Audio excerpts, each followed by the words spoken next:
Tidak setuju. Tergantung situasi dan kondisi. Diperbolehkan atau kurang setuju ya. Tidak setuju. Tergantung konteks dan kondisi.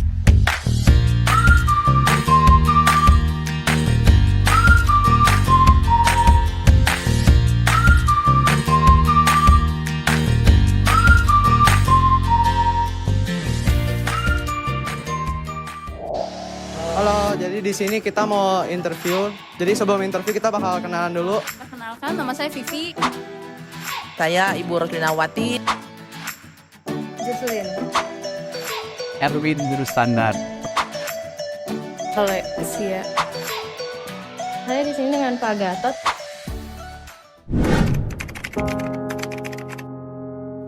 Eutanasia itu merupakan suatu bentuk jalan pintas. Jadi di mana ketika ada seorang yang sakit, dia dipaksa buat suntik mati, semacam itu. Menurut saya eutanasia kan itu satu tindakan mungkin seperti membunuh, tapi dengan motivasi tentu saja bukan motivasi kayak dendam atau apa, tapi motivasinya untuk belas kasihan untuk orang-orang yang memang dilakukan tindak eutanasia itu. Kalau dari yang aku tahu itu eutanasia sebuah tindakan di mana seseorang itu nyawanya diambil untuk kayak menghentikan rasa sakitnya gitu atau penderitaannya. Keinginan untuk mengakhiri hidup, ya, mengakhiri hidup karena penderitaan, baik itu mungkin sakit atau udah ketidakberdayaan, sehingga mereka memohon supaya dapat izin, istilahnya mengakhiri hidup. Eutanasia itu setahu aku kayak salah satu cara bunuh diri dengan suntik gitu, atau mungkin sering disebutnya suntik mati. Sepengetahuan saya, eutanasia itu adalah seseorang yang sudah sakit parah, dia sangat menderita, akhirnya dia mengambil keputusan untuk kalau bisa istilah kata cepat nyawanya habis. Karena saya menganut agama Katolik di bawah pimpinan Bapak Paus Roma, jadi saya istilahnya tidak boleh katakan tidak setuju untuk eutanasia ini, sesuai dengan keinginan pimpinan kita Bapak Paus, ya. Untuk mengakhiri hidup itu adalah wewenang haknya dari Allah sendiri. Jadi saya sebagai pengikut Paus dan pengikut Yesus Kristus tidak setuju untuk eutanasia itu. Sebenarnya itu tergantung konteks dan kondisinya juga, gimana cara orang itu mau melakukan eutanasia. Secara iman itu tidak diperkenankan, karena yang berhak mengambil nyawa itu adalah hanya Tuhan, karena Dia memberikan nyawa kita, maka Tuhan juga yang mengambil. Namun ada sesuatu yang mengapa itu bisa diperbolehkan kalau memang dia ini sangat membahayakan seseorang, atau sangat-sangat dia ini pernah melakukan sesuatu yang membahayakan orang lain, maka itu diperbolehkan atau diizinkan dilakukan. Saya sendiri pun tidak setuju dengan eutanasia itu. Aku sendiri sih tergantung situasi dan kondisinya sih. Kalau saya sih sebenarnya hal semacam itu kurang setuju ya. Yang pertama itu istilahnya di agama saya juga itu tidak dianjurkan karena itu menyalahi aturan. Tetapi dari sisi kemanusiaan itu lebih baik juga. Jadi sebenarnya eutanasia itu masih pro kontra juga. Kalau dari segi agama itu tidak diperbolehkan, tapi dari segi kemanusiaan itu bisa dilakukan. Kalau menurut saya tidak baik. Karena kenapa saya bilang tidak baik? Karena hak untuk hidup manusia itu kan di tangan Tuhan, bukan di tangan seorang manusia itu sendiri. Baik dengan motivasi apapun ya, baik dengan motivasi saya kasihan dengan keluarga ini atau gimana pun, tapi selama intinya eutanasia itu kan tindakan pembunuhan, walaupun baik secara aktif maupun secara pasif, menurut saya itu tidak baik gitu loh. Saya tidak setuju dengan eutanasia. Iya, dari sisi kemanusiaan aja kenapa diperbolehkan tuh karena kalau seseorang itu sudah melakukan hal yang sudah di luar dari yang ketidaklayakan sebagai manusia, ya boleh aja itu dilakukan. Tetapi kalau memang hanya karena kita rasa tidak suka atau membenci seseorang, kita tidak punya hak untuk melakukan itu. Nah itu tadi, karena orang yang istilahnya mempunyai suatu penyakit atau gangguan yang lain, dan ketika dia dalam tahapan yang sudah tidak bisa disembuhkan lagi, itu merupakan sudah suatu apa istilahnya kodratnya dia. Jadi itu tidak boleh istilahnya dipangkas terus disuntik mati semacam itu, tidak diperbolehkan. Kalau misalnya di satu case dia tuh lagi sakit nih, sakit yang berat banget sampai menderita banget.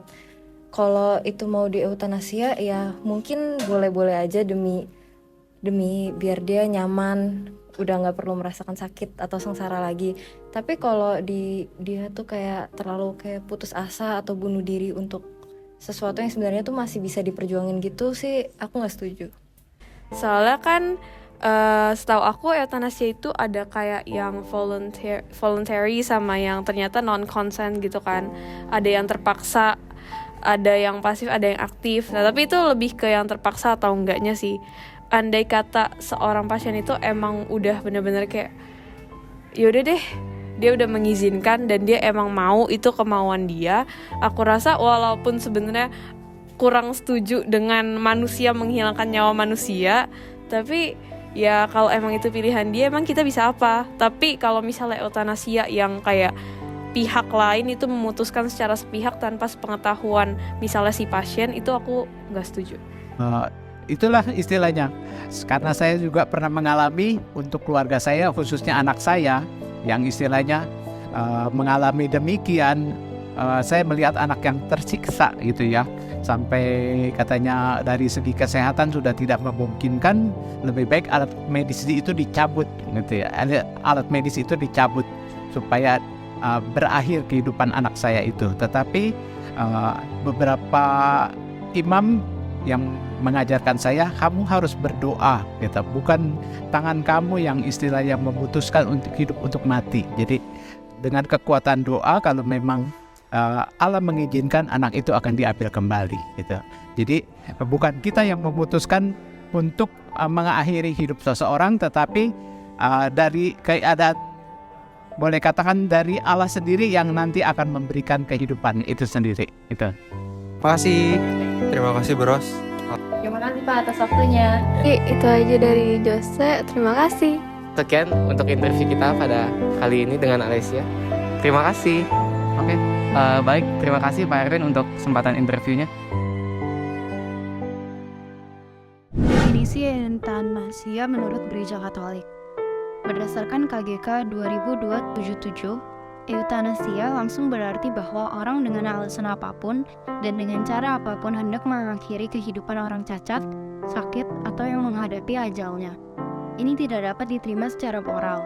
Satu tindakan atau satu kelainan yang dengan sendirinya atau menurut maksudnya mendatangkan kematian. Mengakhiri penderitaan adalah pembunuhan, satu pengelanggaran berat terhadap martabat manusia yang harus berikan kepada Allah yang hidup pencipta. Mengapa gereja menentang euthanasia? Berdasarkan KGK 2324, euthanasia dengan sengaja dalam bentuk apa saja atau dengan alasan manapun adalah pembunuhan. Euthanasia merupakan pelanggaran berat terhadap martabat manusia dan terhadap penghormatan kepada Allah yang hidup penciptanya. Gereja Katolik sejak awal sangatlah menghargai harkat dan martabat manusia. Hal ini didasarkan pada kitab suci di mana Allah sendiri yang bersabda, "Janganlah membunuh," pada Keluaran 21 ayat 13. Gereja juga setia pada tradisi suci, seperti dalam tulisan bapak-bapak gereja yang secara konsisten selalu menolak euthanasia karena termasuk dalam tindakan pembunuhan. Gereja juga setia pada magisterium gereja yang seperti dalam Gaudium et Spes Art 27, Evangelium Vitae, Paus Santo Yohanes Paulus II, hingga Mystici Corporis Christi, Paus Pius XII. Manusia diciptakan untuk mengabdi kehidupan. Tidak satu manusia pun di dunia ini yang berhak untuk mengakhiri hidup sesamanya. Dengan demikian, mereka dapat mengabdi pada kehidupan manusia seutuhnya. Beberapa hal yang dapat diupayakan antara lain. Pertama, Tuhan yang memberi kehidupan. Sejak semula hidup, manusia merupakan anugerah Allah yang sangat bernilai. Allah tidak membiarkan umatnya mengalami kematian tragis, melainkan kematian yang layak dan wajar. Kedua, manusia belajar mengasihi sesama. Mencintai berarti memperlakukan sesama seperti kita memperlakukan diri sendiri. Kita dapat belajar mengasihi dengan merawat mereka yang menderita dan membantu meringankan penderitaan sesama. Ketiga, segala perbuatan manusia akan dipertanggungjawabkan pada saat mengakhiri perziarahan di dunia. Setiap perbuatan baik yang dilakukan untuk sesama kita, terutama bagi mereka yang sedang menderita, kita lakukan untuk Yesus. Kasus-kasus luar biasa atau extraordinary yang tidak termasuk eutanasia dan diperbolehkan gereja. Mengutip KGK atau Katekismus Gereja Katolik 2278, menghentikan tindakan medis yang luar biasa atau yang mahal dan berbahaya yang tidak setimpal dengan hasil yang diharapkan dapat dibenarkan. Dengan itu, orang tidak ingin menyebabkan kematian, tetapi hanya menerimanya karena tidak dapat menghindarinya.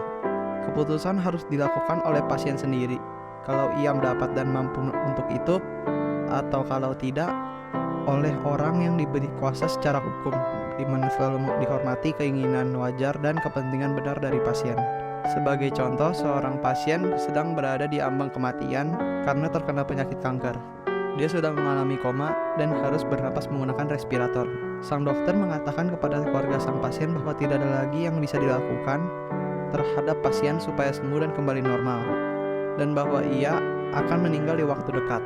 Maka dari itu, keluarga memutuskan untuk mencabut respirator dari pasien dan beberapa saat kemudian pasien pun meninggal dunia. Dalam contoh ini, pasien tidak secara langsung menginginkan kematian atau sebagaimananya ke eutanasia.